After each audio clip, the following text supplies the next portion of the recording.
Muy buenos días a todos y a todas. Agradezco su presencia y participación en esta sencilla pero trascendente ceremonia en lo humano, en lo espiritual y en el ser que todos somos.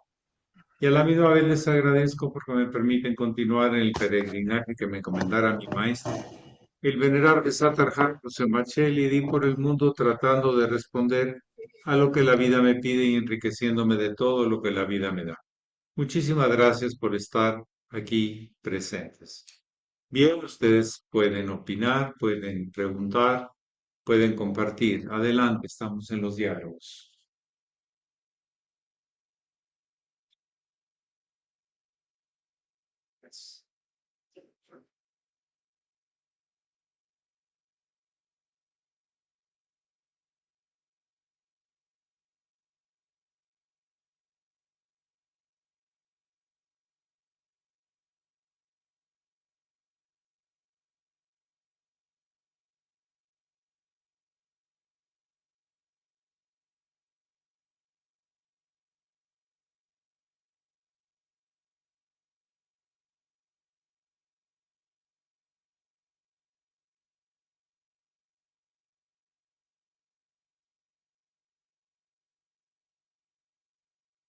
Estamos para servirles.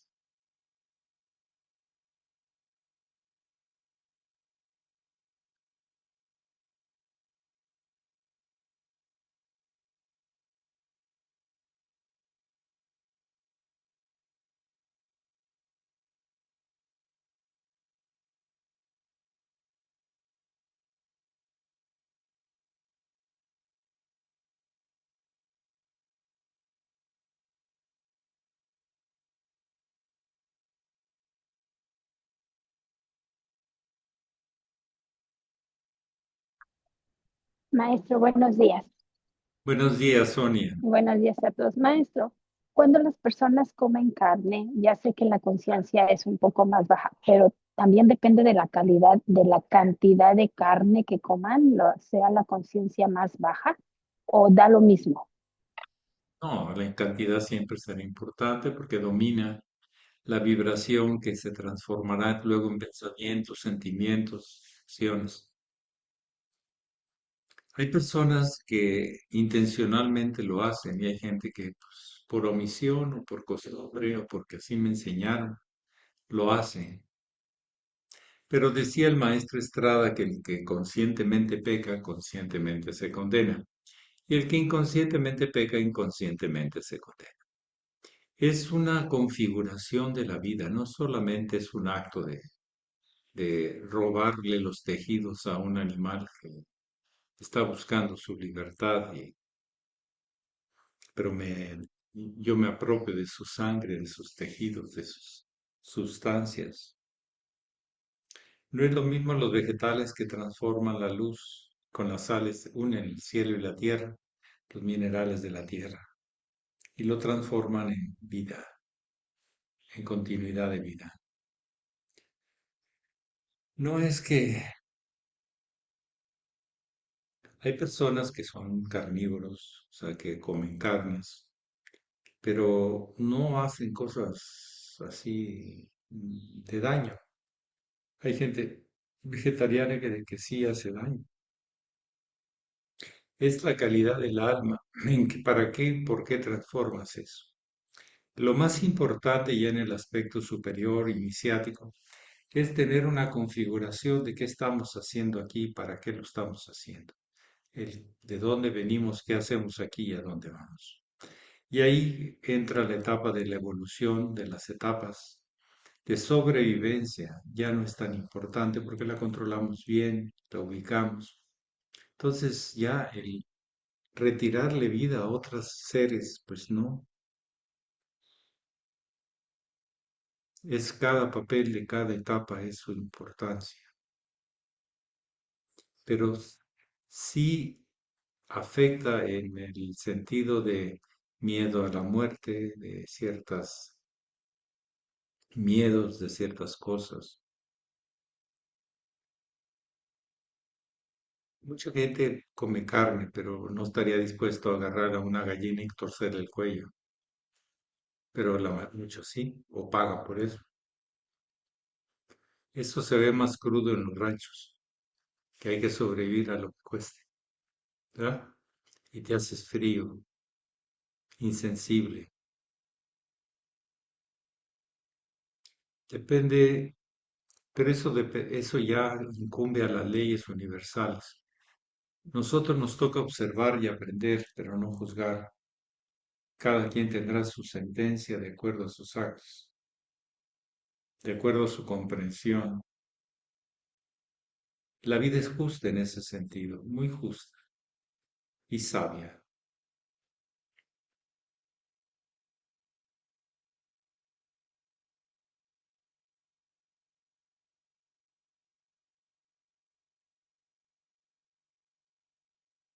¿Alguien más que desee compartir?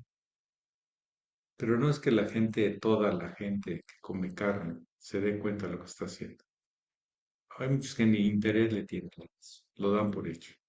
Se van por el sabor, se van por las costumbres, se van por las facilidades, se van por muchas cosas. Pero no entra a fondo a la comprensión de sus actos, del por qué y para qué. No, no entra eso. Pero hay gente que entra un poco, todavía se reafirma en sus vicios. Es que comer carne, comer sangre, tiene sus efectos. Eso lo vemos en animales, por ejemplo, en los perros. Dice, cuando un perro ya mordió, o sea, probó sangre, va a volver a morder. Y no lo digo yo, lo dicen los veterinarios.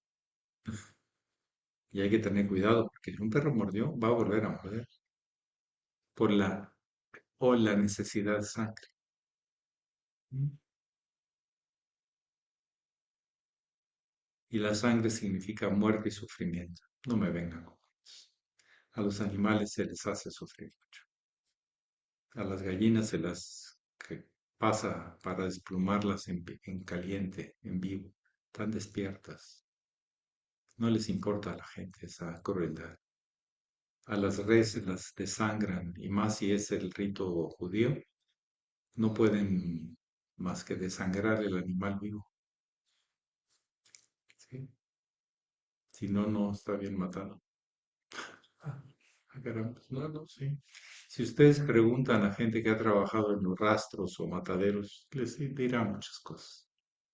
Ya la verdad, hay mucha información y es cada quien que elija qué hacer con su camino de su alma en esta maravillosa creación y recreación, donde del fondo en el fondo la vida nos da a escoger.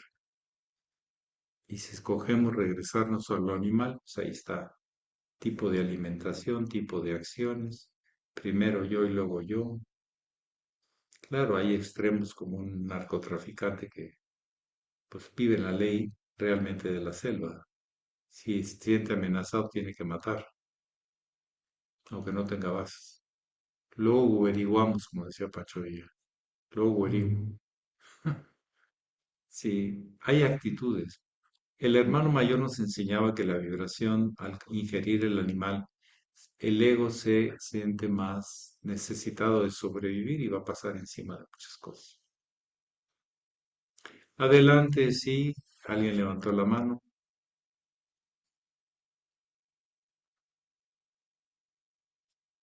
Gracias, maestro.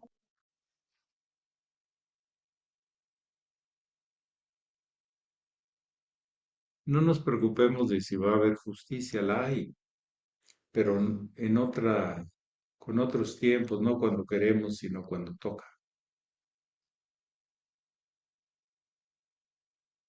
La única propuesta para a que haya una paz mundial relativamente aceptable es de que si una persona no es capaz de matar un animal ni alimentarse de él, no sería capaz de matar a otra persona.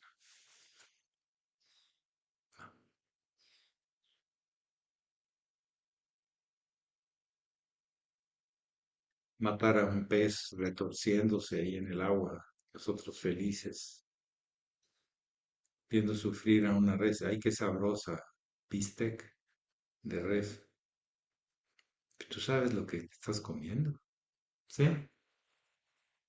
En fin, es un tema que se puede abordar en un sentido ético, en un sentido crudo y realista, se puede ideológico, etcétera. Adelante, Alejandra Barroso. Buenos días, maestro, y buenos días a todos. Maestro, he observado que en las iglesias, las católicas, o en el templo, como le llaman, tienen bóvedas, todas el techo es de bóveda y siempre presentan a los cuatro evangelistas, pero me llama la atención por qué las bóvedas, maestro. Gracias. Porque es una forma arquitectónica de cerrar un techo, ¿sí? Y percibiendo adentro ves algo elevado. Hay un espacio. Si el techo lo tuvieras sobre la cabeza, te sentirías aplastado. Es una sensación de elevación, de percepción. Y aparte es elegante y otras cosas.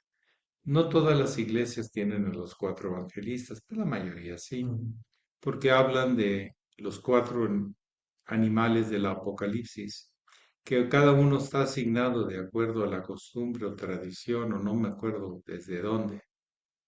Lucas al toro, Marcos al león, Mateo al ángel y Juan a la águila, escorpio.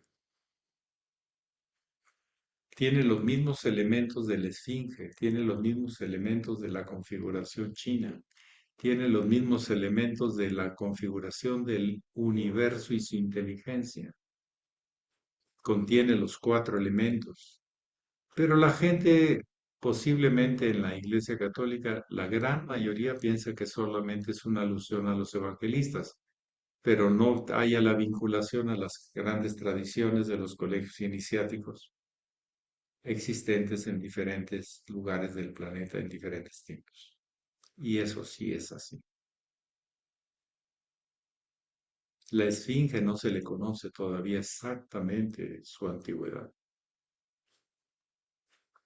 y contiene ya ese planteamiento.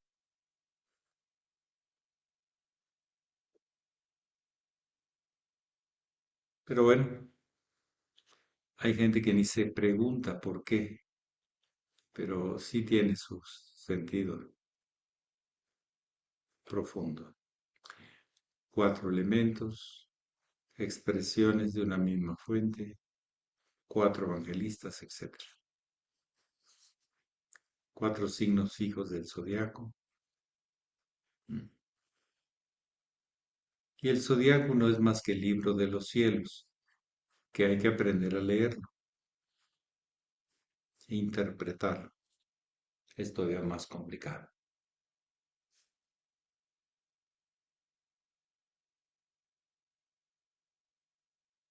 Adelante. Gracias, maestro.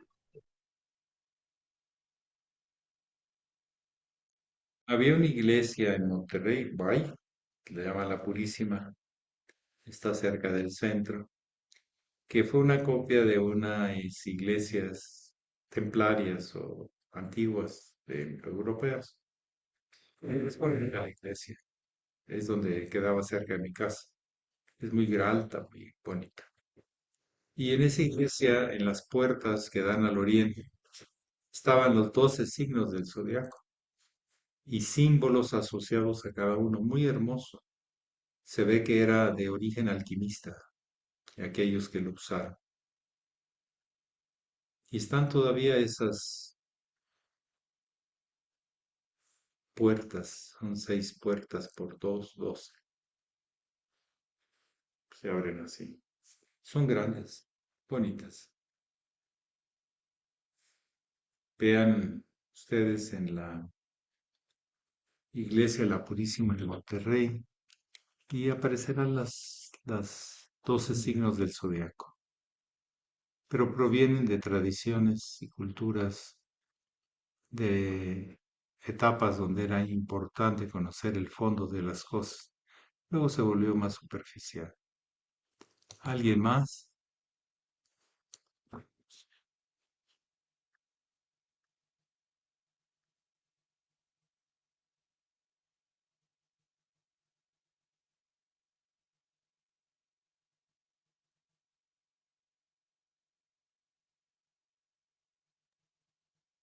Maestro, ¿puedo otra vez? Y adelante. Maestro, hablando de la simbología, cuando dicen de la Virgen que aparece, que parece con su rodeada del sol y de la luna, y dice 12 estrellas, ¿las 12 estrellas son los 12 signos zodiacales, maestro? Sí, Ah, gracias.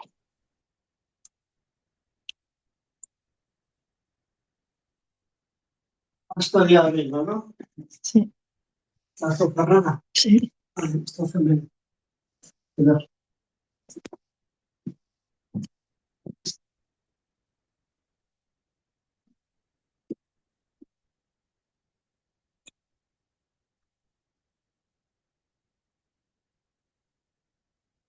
la Sí, palabra.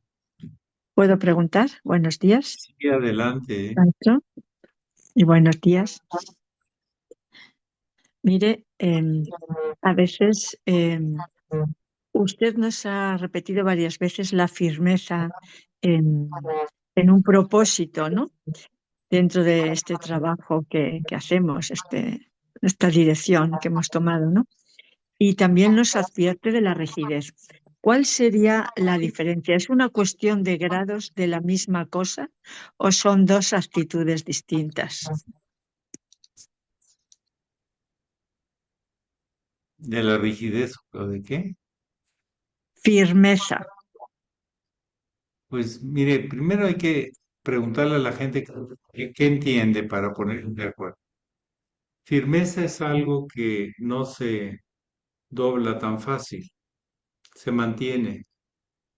Y rigidez, pues es por concepto que no cambia y se tiene que mantener. No se comprende el fondo, pero sí este, se argumenta que no debe cambiar, es como un dogma. No me gustaría entrar en tanta definición porque al final la gente pone lo que quiere y cuando quiere.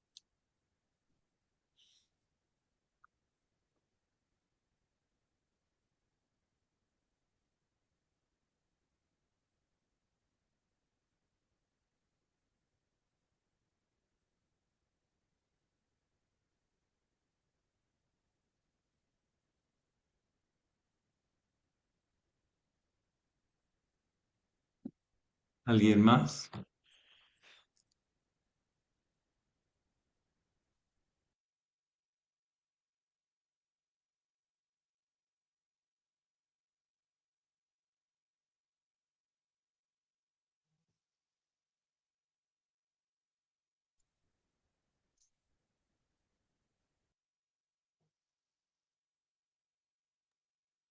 Yo, maestro, buenos Y días. adelante. Y queridos hermanos, yo hace varias décadas tuve la fortuna de visitar Roma y entro a una iglesia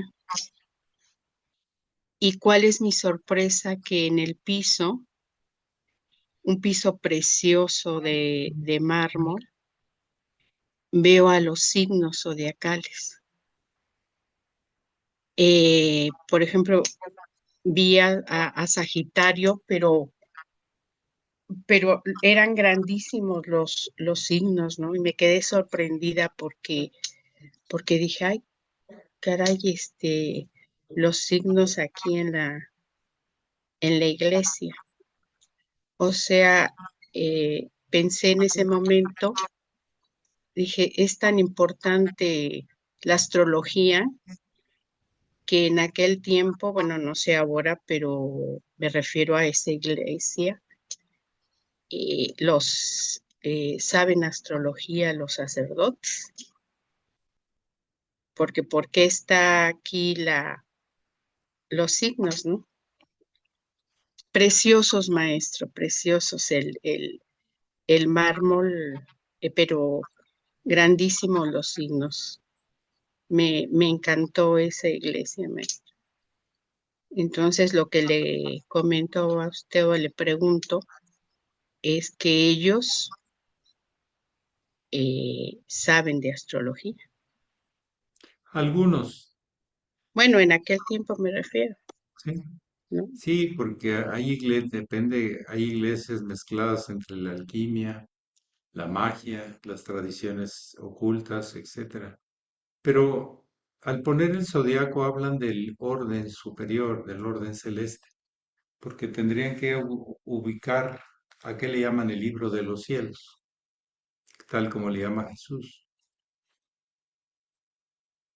Pues es ese. ¿Cuál otro? Por donde pasa el sol. El tema solar, el tema de... ¿Sí? Pero sí, hay algunos que lo pueden conocer, pero los demás lo niegan y lo reniegan. Dicen que la astrología es no sé qué cosa y lo tienen en las puertas de sus iglesias y en los símbolos de sus iglesias. No lo pueden quitar.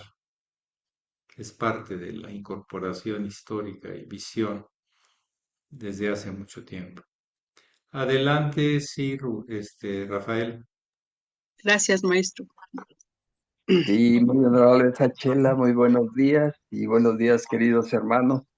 Mi pregunta va en relación a la fecha de hoy.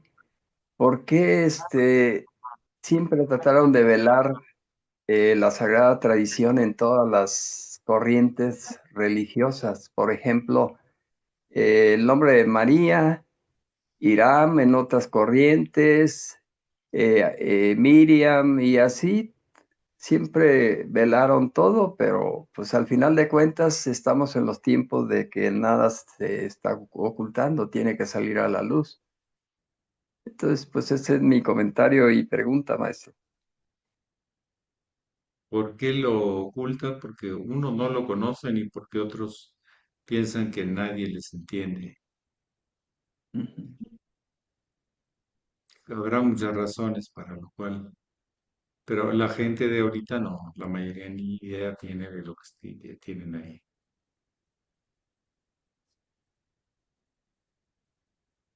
Y Maestro, hablar de los Reyes Magos y no, y entonces no hablar de que seguían una estrella, que llevaba un mensaje, pues luego se meten en problemas de justificación. Pero no hay que discutir, hay que proponer, estudiar y pues la gente que esté preparado lo tomará y el que no, pues no, y ya. Pero no, nuestra propuesta no es combatir a los ignorancias, ¿no? Es proponer luz. La última y nos vamos. maestro, yo nada más quiero hacer un breve comentario. Yo tenía una tía, bueno, falleció en el 2016. Ella era religiosa y estuvo 40 años en el Vaticano. Ella decía, cuando supo que yo practicaba yoga, decía que no se explicaba por qué desde Roma satanizaban la yoga, si ellos, ahí la alta jerarquía recibía sus clases particulares en el mismo Vaticano. Ella estuvo más de 40 años ahí y dice que siempre vio que llegaban a darle sus clases de yoga, meditación, relajación, y no entendió nunca por qué lo satanizaban. Es todo, gracias. Unos grupos dentro de la iglesia lo rechazan y otros grupos lo usan. La línea que aceptó más, la línea del yoga, y hay libros escritos por algunos clérigos, son los jesuitas. Pero se va usted al Opus Dei, es otra cosa.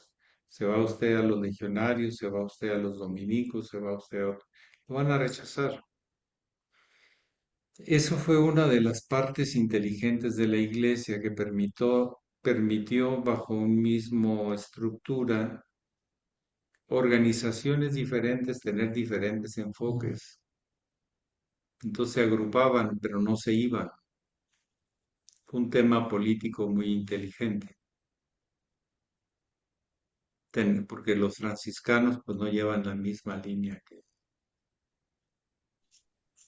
que los benedictinos, por ejemplo, ¿no? Etcétera. Unos se enfocaban al estudio, otros se enfocaban a la labor social, otros se enfocaban a la... Pero sí, hay varios libros escritos por jesuitas que aprendieron cuando fueron a la India de tradiciones de cómo mantenerse más atento y más receptivo, más claro. Y empezaron a experimentarlo y vieron que era maravilloso. Pero no, ellos no, vamos, no confirman el yoga, simplemente pues lo usaron bien por alguien que les enseñó bien y se dieron cuenta de que se habían perdido mucho tiempo de algo muy bueno. Que cada quien lo puede usar para su fin religioso y sus figuras y sus ritos. ¿Mm? Bueno, que pasen muy bonito día a todos y a todas. Gracias, maestro. Fuerte abrazo. Pax. Pax, maestro. Gracias, maestro. Excelente día.